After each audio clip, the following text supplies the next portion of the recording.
Nicolas Cage, seorang aktor terkenal Hollywood yang membintangi film-film terkenal seperti Face Off, Con Air,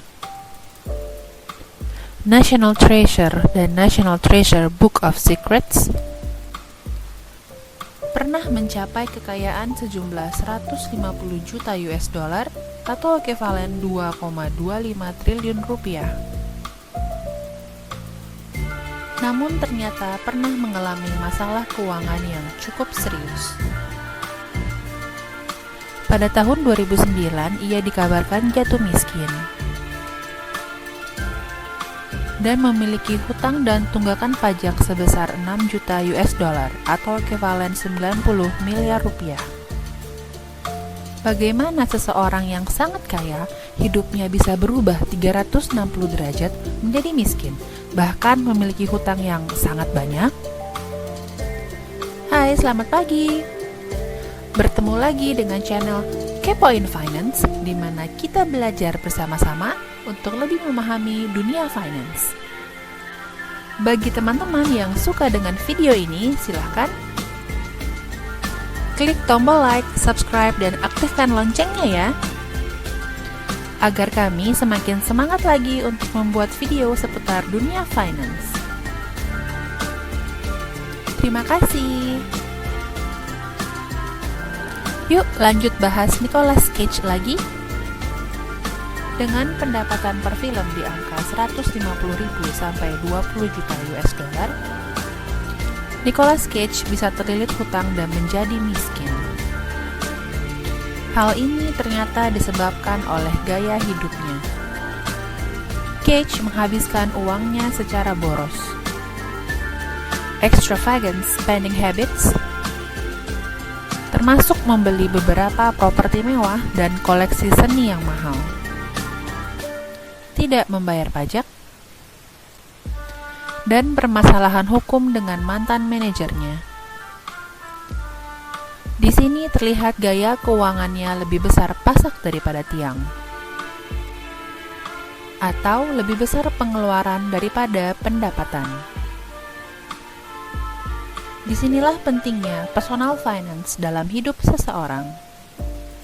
Tidak hanya untuk aktor dengan penghasilan besar, tapi juga untuk semua orang untuk mencapai financial security. Personal finance adalah proses perencanaan dan pengelolaan keuangan pribadi. Ada 5 komponen utama dalam personal finance, yaitu pendapatan, pengeluaran, tabungan, investasi, dan asuransi. Pendapatan adalah sumber arus kas masuk yang diterima secara rutin, seperti gaji, bonus, upah, dan dividen dari investasi. Dalam kasus Cage, pendapatan utamanya didapatkan dari bayaran menjadi aktor di film, dengan range 150.000 sampai 20 juta US dollar, ekivalen 2,25 miliar sampai dengan 300 miliar rupiah.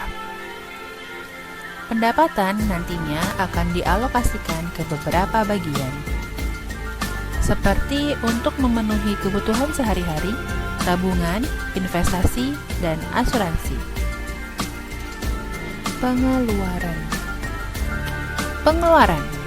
Pengeluaran adalah arus kas keluar yang dilakukan secara rutin untuk memenuhi kebutuhan primer hingga untuk hiburan.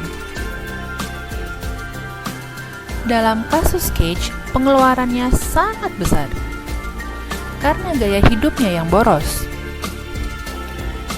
Penting untuk mengelola pengeluaran dengan bijak agar tidak lebih besar dari pendapatan yang diterima. Jika tidak, kamu akan melakukan pinjaman atau utang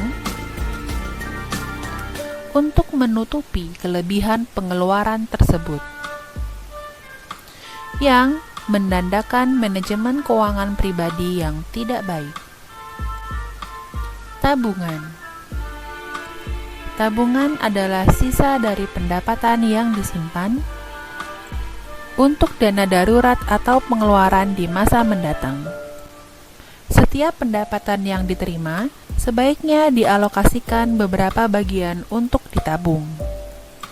Karena tabungan merupakan bagian penting dalam mengatur keuangan pribadi. Tampaknya di kasus Cage, uang tabungannya habis gara-gara kebiasaan borosnya. Investasi. Investasi adalah kegiatan membeli aset,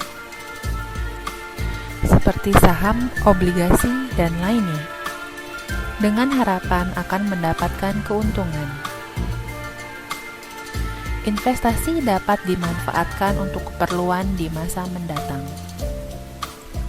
tetapi perlu dipelajari terlebih dahulu, karena memiliki potensi kerugian yang bisa dialami oleh tiap investor.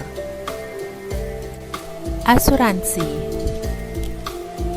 Asuransi adalah produk yang diambil untuk melindungi atau menjaga seseorang dari kejadian yang tidak terduga, seperti penyakit atau kecelakaan. Asuransi yang dapat dimanfaatkan seperti asuransi kesehatan, asuransi jiwa, jaminan hari tua, dan sebagainya. Itulah 5 hal tentang personal finance yang bisa kita atur untuk mencapai financial security. Nah, sekarang bagaimana nasib Nicolas Cage tadi? Untuk membayar hutangnya, Cage melakukan beberapa tindakan untuk memperbaiki keuangan pribadinya. Ia memutuskan untuk menjual beberapa propertinya, termasuk sebuah pulau pribadi di Bahama, dan memperketat pengeluarannya. Cage juga mempelajari investasi dan memilih untuk berinvestasi dalam beberapa proyek film independen. Cage juga mengambil beberapa peran di film, termasuk film dengan bayaran yang lebih rendah. Dan per April 2023, keuangan Cage sudah membaik dan diperkirakan memiliki kekayaan 25 juta US dollar. Kisah keuangan Nicolas Cage menunjukkan betapa pentingnya mengelola keuangan pribadi dengan bijak. Cage juga menunjukkan bahwa meskipun seseorang pernah mengalami kesulitan keuangan, masih ada kesempatan untuk memperbaiki keadaan dengan tindakan yang tepat. Thank you for watching.